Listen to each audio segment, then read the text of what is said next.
100 hours that brought Brazil to a standstill. It was nearly 100 hours. 100 hours in which all of Brazil watched, live, as a 15-year-old girl fought for her life. 100 hours of cameras rolling. 100 hours of open microphones.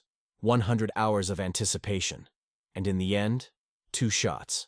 One to the groin, one to the head, and a country in shock. But this story doesn't begin with gunshots.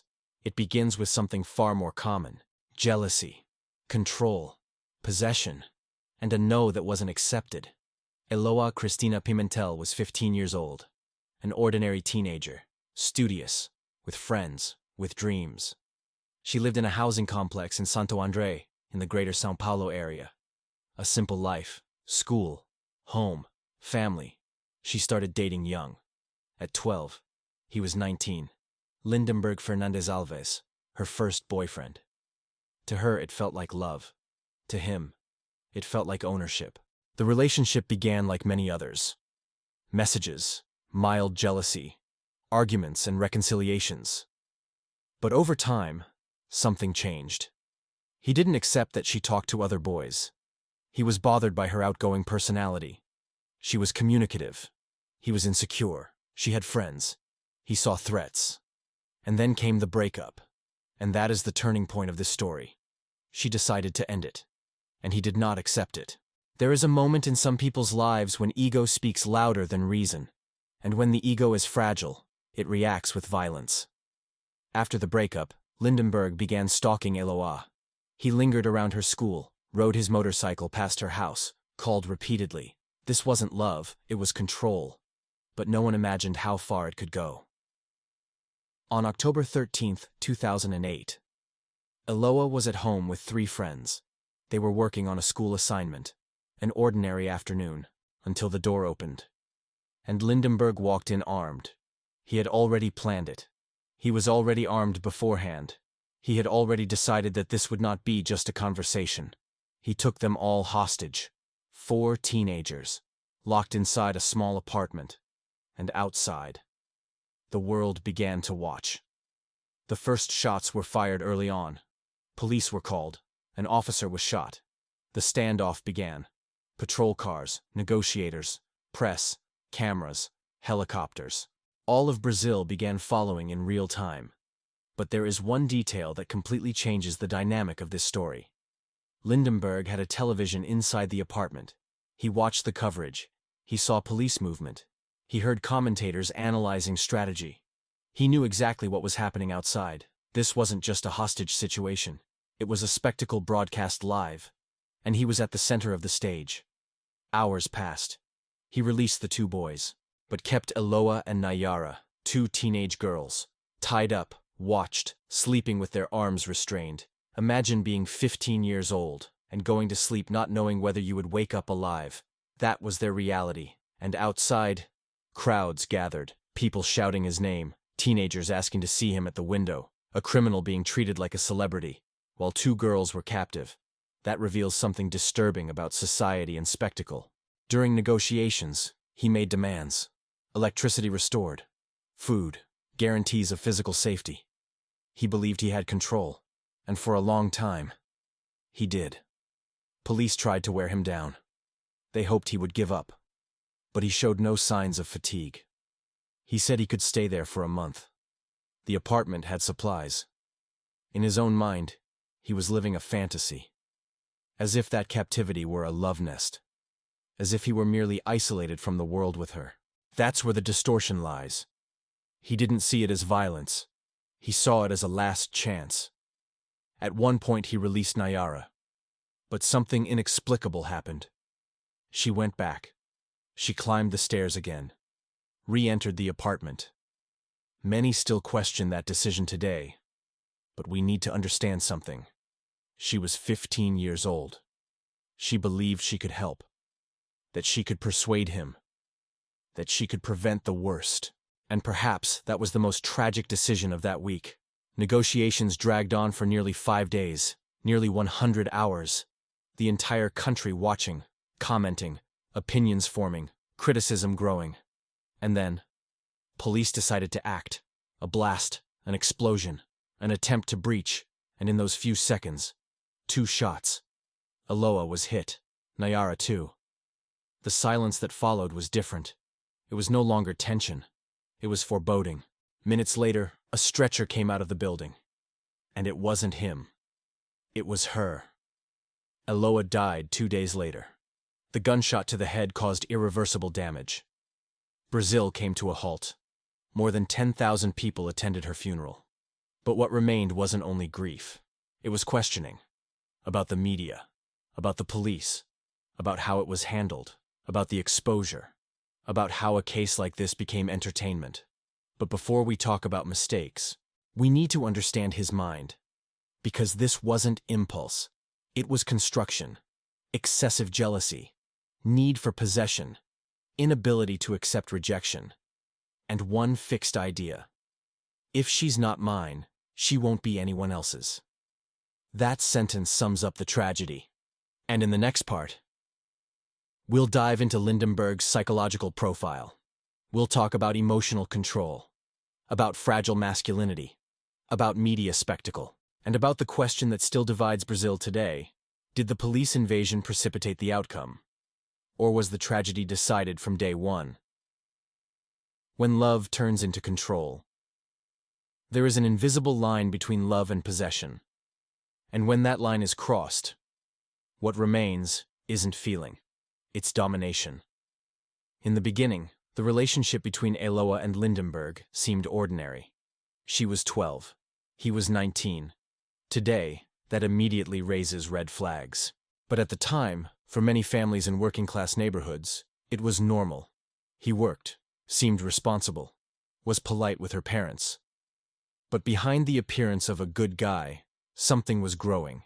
Excessive jealousy, insecurity, a need for control. He didn't like her talking to other boys, didn't accept her being outgoing, didn't tolerate her autonomy, and when she decided to end it, his world collapsed. But not out of love, out of ego. And here's a fundamental point. He could not stand losing control. During the relationship, even with arguments, she was usually the one who came back. That created in him a sense of power. He would end it. She would return. He felt indispensable until the day she didn't. And that's when something already fragile broke. But the obsession didn't begin with the hostage situation. It began before. He circled her school, rode past her house on his motorcycle, called insistently. That isn't romance. It's stalking. It's the beginning of obsessive behavior. But as often happens, it was minimized. He just misses her. He's suffering. It'll pass. It didn't. On the day of the kidnapping, he was already armed. That changes everything, because it means premeditation. He took her brother away beforehand, created a distraction, returned to the apartment, walked in, armed. This wasn't impulse. It was decision. He believed that under pressure she would come back. But when he realized she wouldn't, he changed the plan. During the captivity, according to testimonies, he alternated emotional states. Moments of apparent calm. Moments of explosion. He said he loved her, then threatened. He promised to release her, then backed out. This unstable emotional pattern wasn't uncontrollable love. It was emotional manipulation. He tested limits, observed reactions, sought to maintain psychological power over her. And there's something that needs to be said. He didn't look like a typical criminal. He worked, played soccer, was known in the neighborhood. But domestic violence and obsessive control rarely begin with a threatening appearance. They begin with subtle control, with isolation, with jealousy disguised as care. And that's dangerous because it's silent. Now let's talk about the media, because this case turned into a national spectacle. Cameras broadcasting live, reporters narrating every movement, experts giving opinions, and he watching it all. Imagine the impact of that on someone unstable. He stopped being just an aggressor. He became the protagonist. With each passing hour, he received more attention. And for someone with an extreme need for validation, that feeds it. He wasn't alone in an apartment anymore. He was at the center of Brazil, At one point, he gave a live phone interview. Yes, an armed hostage-taker giving a live interview. While two teenage girls were captive, this was heavily criticized afterward. But at the time, it became ratings. It became exclusivity. It became competition between networks. And that raises an uncomfortable question. To what extent did the coverage help resolve it? And to what extent did it prolong it? Because every piece of information broadcast could be used by him. He knew police positioning, knew movements, knew strategies discussed live. He had the advantage. When Nayara was released and then returned to the apartment, tension exploded. Many criticized the decision. But it's necessary to understand the psychological context. She believed she could help, that she could convince him, that she could save her friend. She was 15. She wasn't a trained negotiator. She was a teenager trying to do the right thing. And that decision was made under extreme pressure. In the final moments, police decided to storm the apartment. An explosion. A crash. And then the shots. Here begins the greatest controversy of the case. According to police, the shots were fired before the breach. According to Nayara and journalists present, the shots occurred after the explosion. That difference is crucial, because it changes the narrative. Was it premature or inevitable? Years later, there is still debate. But one thing is undeniable. The tragedy had been drawn from the moment he walked in armed. The invasion may have accelerated it, but the intent already existed. And then came the hospital silence. Surgery, coma, hope, and finally, confirmation. Eloa didn't survive. An entire country that had followed in real time now wept. But for her mother, it wasn't a headline. It was a daughter. It was an empty bedroom. It was permanent absence. Lindenberg was tried and sentenced to more than 90 years in prison. But in Brazil, the maximum time actually served is limited. That means that one day, he may be released. And that possibility reignites discussions about rehabilitation. Did he change? Or did he just learn to better control his image? During the trial, he admitted to firing the fatal shot. Cold, direct, without emotion. That reveals something profound. He knew exactly what he did. But this story goes beyond a crime. It's about how abusive relationships evolve, about how warning signs are ignored, about how media can turn tragedy into spectacle, about how society still romanticizes control, and above all, about how a no must be respected. Because when it isn't, the consequences can be irreversible. Get ready. Let's close this story with the most important reflection. What did the Eloa case teach? What changed? What hasn't changed? And what urgently needs to change? Because this story isn't distant past. It's a warning. Brazil watched, and nothing changed. The Eloa case wasn't just a crime. It was a mirror of society, a mirror of the media, a mirror of how we treat abusive relationships. Because the question that remained wasn't just, how did this happen? But rather, how did we let it get to this point? Let's go. Back to the beginning. She was 15, he was 22. She decided to break up. He decided he wouldn't accept it. That's the root. A no that became an affront. A breakup that became a challenge. A wounded ego that became a weapon. This didn't begin with a gunshot. It began with possession. If she's not mine, she won't be anyone else's. That sentence was never officially spoken by him, but it was present in every action. There's something very important here. Abusive relationships rarely start with violence. They begin with control disguised as care. I don't like you talking to him. That outfit is too revealing. You're different. You've changed. Small phrases, small adjustments, small concessions. And before you realize it, it's no longer about love. It's about control. Eloa broke that control, and that was the trigger. Because for someone emotionally unstable, losing control is losing identity. He couldn't stand the rejection, couldn't stand the end, couldn't stand the idea that she would move on. So he created a situation where he would have absolute control. An apartment, a gun, 2 teenage girls, and nearly 100 hours of national attention. Now let's talk about the most controversial point. The media. Because Brazil watched it as if it were a reality show. Reporters on permanent watch, helicopters hovering, cameras focused on the window. He appeared. Ratings went up. He spoke. Coverage intensified. He gave a live interview. That is an extremely serious detail. An armed hostage taker being interviewed live. That feeds the ego. That creates protagonism. That reinforces behavior. Because for someone seeking validation, being at the center of national attention is fuel. And here comes the uncomfortable question. If there had been no live broadcast, would the outcome have been different? There is no definitive answer. But there is one fact. He knew everything that was happening. He followed police strategies. He saw positioning. He had informational advantage. And that changes the game. Another critical point was how negotiations were handled. Police chose to wear him down, cut the power, wait for exhaustion. But he showed no exhaustion. He said he could stay there for a month. He was living, inside his own head, a fantasy. For him, those days were a last attempt to rebuild the relationship. For her, it was captivity. That disconnect between fantasy and reality is what makes everything darker. When the invasion happened, it was a matter of seconds. Explosion, noise, disorientation, and 2 shots. The time Brazil spent days following ended in less than 10 seconds. And that teaches something cruel. Tragedies don't happen slowly.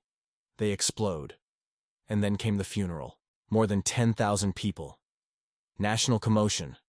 Promises of change. Discussions about media coverage. Debates about police protocols. Reflections on violence against women. But the question we need to ask today is, what truly changed? Abusive relationships continue. Excessive jealousy is still romanticized. Control is still confused with love. The phrase, "he does that because he likes you," still exists. And that's the biggest problem. Because the Eloa case isn't about an isolated event. It's about a pattern that still repeats. Lindenberg was sentenced to nearly 100 years.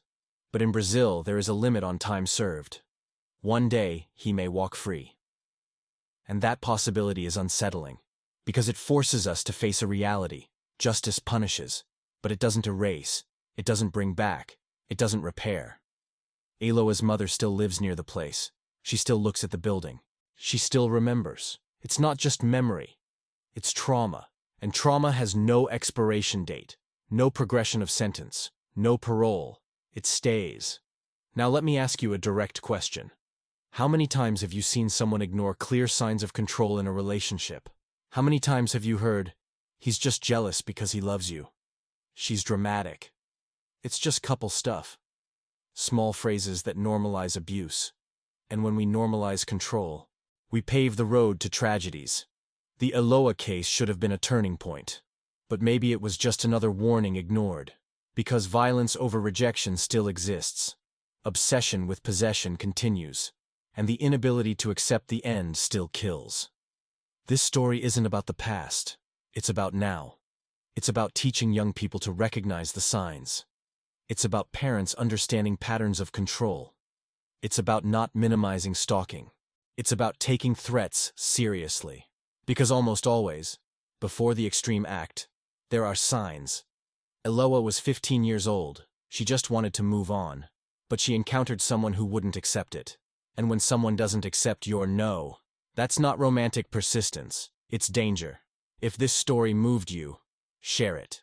Because talking about it saves lives. Subscribe to the channel. Because here we don't turn tragedy into spectacle. We turn it into warning. And in the next video, you'll see another case that shows how far control can go. See you there. And until then, never ignore the signs.